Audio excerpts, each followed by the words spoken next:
कृषि मांग संख्या 37 और पशुपालन पर आज चर्चा हो रही है। मुझे समय दिया, इसके लिए आपका धन्यवाद।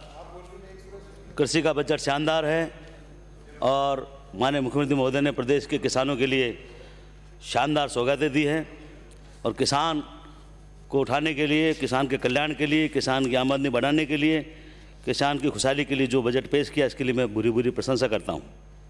बजट में लिखा था, गांधी जी ने कहा था कि भारत को आत्म शांतिपूर्ण सच्ची प्रकृति करनी है तो पैसे वाले समझ लें कि किसानों में ही भारत की आत्मा बसती है। पर माननीय सभापति महोदय, आज देश में क्या हो रहा है? किसानों की केंद्र सरकार सुन नहीं रही, उनको हितों की बात कोई सुन नहीं रहा। देश के अन्नदाता को भी बर्बाद करने की साजिश पैसे वाले बाहुबली पूंजीपति कर रहे हैं। किसानों की आमदनी दुगनी करने वाली केंद्र की जुमला सरकार आज देश के किसानों की दुर्गति करने पर तुली हुई है। किसानों ने कोई कानून बनाने की कोई मांग नहीं की थी, जैसा माननीय सदस्य कह रहे हैं। इसका अनेक काले कानून के कई उदाहरण आपने दिए हैं, पर कोई सुनने को तैयार नहीं। यहाँ तक कि मीडिया को भी हाईजैक कर रखा है। किसानों की 100 दिन से ज़्यादा बॉर्डर पर आंदोलन चल रहा है। कई किसानों ने अपने शहीद हो गए, अपने बलिदान दे दिए, परंतु उनको सुनने के लिए कोई तैयार नहीं है। वो दोनों दो हम और हमारे दो, इन्होंने हाल देश का खराब कर रखा है। दो अनमोल रत्नों के लिए, उनके लाभ के लिए, पूंजीपति के लाभ के लिए ये काले कानून बनाए गए हैं और किसानों को बर्बाद करने के लिए, किसानों को गुलाम करने के लिए कानून है। पता नहीं क्यों ये प्रशंसा कर रहे हैं। बाद में इनको भी याद आएगा कि किसानों को बर्बाद करने में इनकी भी भागीदारी रही है।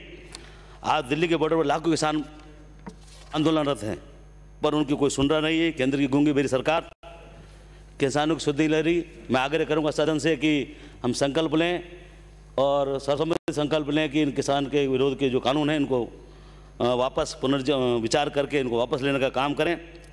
हमारी सरकार ने किसानों के हित में आगामी वर्ष में अलग से कृषि बजट की जो घोषणा की है, माननीय मुख्यमंत्री महोदय की, ये महत्वपूर्ण सराहनीय कदम है। हमारी सरकार ने 20 लाख से ज़्यादा किसानों के 14,000 कृषि ऋण माफ़ करने के लिए किए हैं, उनका भी मैं धन्यवाद देता हूं। हमारी सरकार के द्वारा वर्ष 2013 में ब्याज मुक्त फसली ऋण योजना लागू की गई। आगामी वर्ष में करीबन 16,000 करोड़ के ब्याज मुक्त अल्पकालीन ऋण केंद्रीय सहकारी बैंक के माध्यम से दिए जाएंगे। माननीय सभापति महोदय, हमारी सरकार ने कृषकों और पशुपालकों की आय में वृद्धि के समग्र विकास के लिए कृषि कल्याण कोष के माध्यम से आगामी 3 वर्षों में अनुदान आधारित मुख्यमंत्री कृषक साथी योजना लागू की, जिससे हमारे प्रदेश के किसानों को 3 लाख किसानों को निःशुल्क bio fertiliser, micro nutrition kit उपलब्ध कराएंगे। 5 लाख किसानों को उन्नत किस्म के बीज उपलब्ध कराए जाएंगे। ये भी प्रयास सराहनीय है।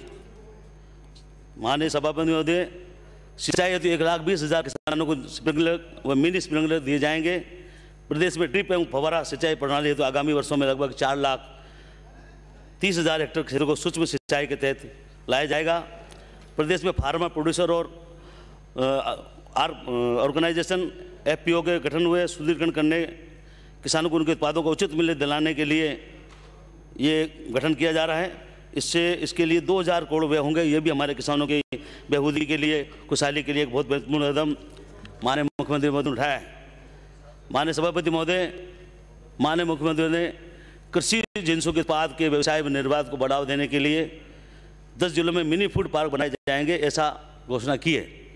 हमारा सवाईमाधोपुर जिला में भी प्रथम चरण में मिनी फूड पार्क स्थापित किया जाएगा।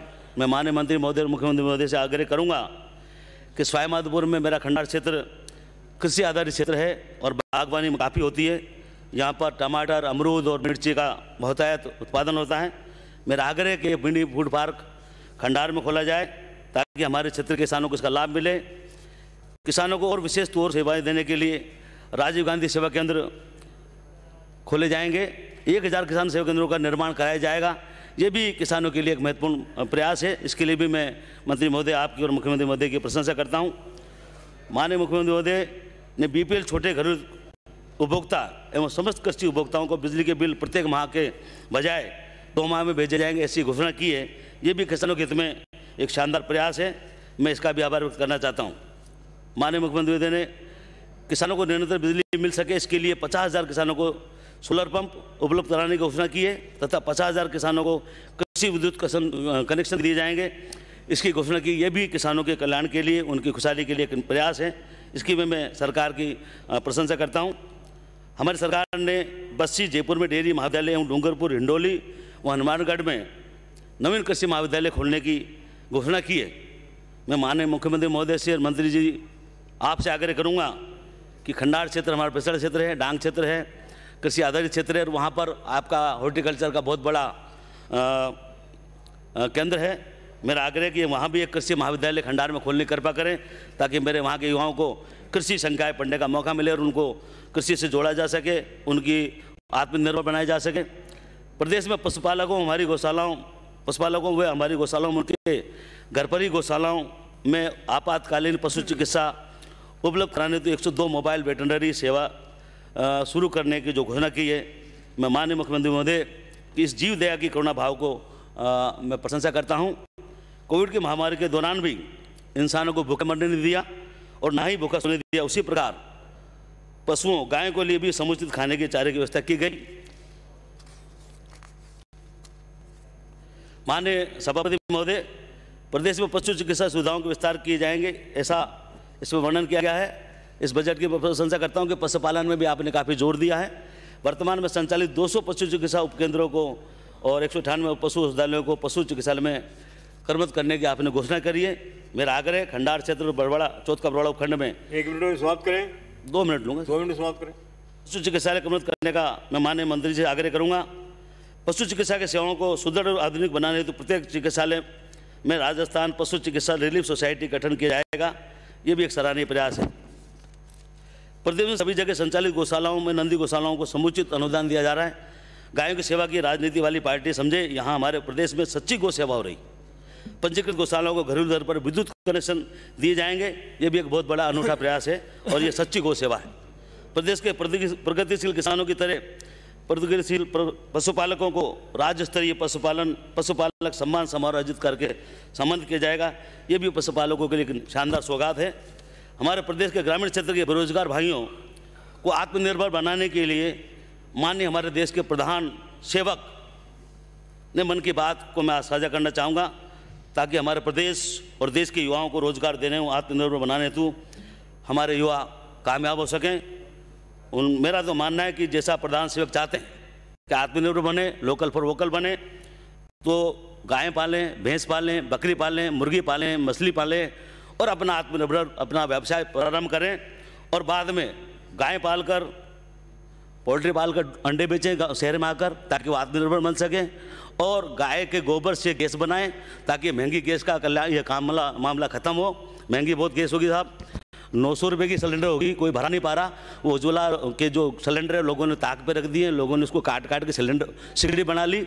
तो गोबर गैस बनाएं ताकि महंगी गैस से छुटकारा पाएँ और गोबर बेच के बाद में दूध बेचें, छाछ बनाएं, छाछ को शहर में आके बेचें, अंडे बेचें और ये पकड़े तो मत चलना आप। बाकी ये सीधा सच्चा पशु वालों को मजबूत करने का काम है।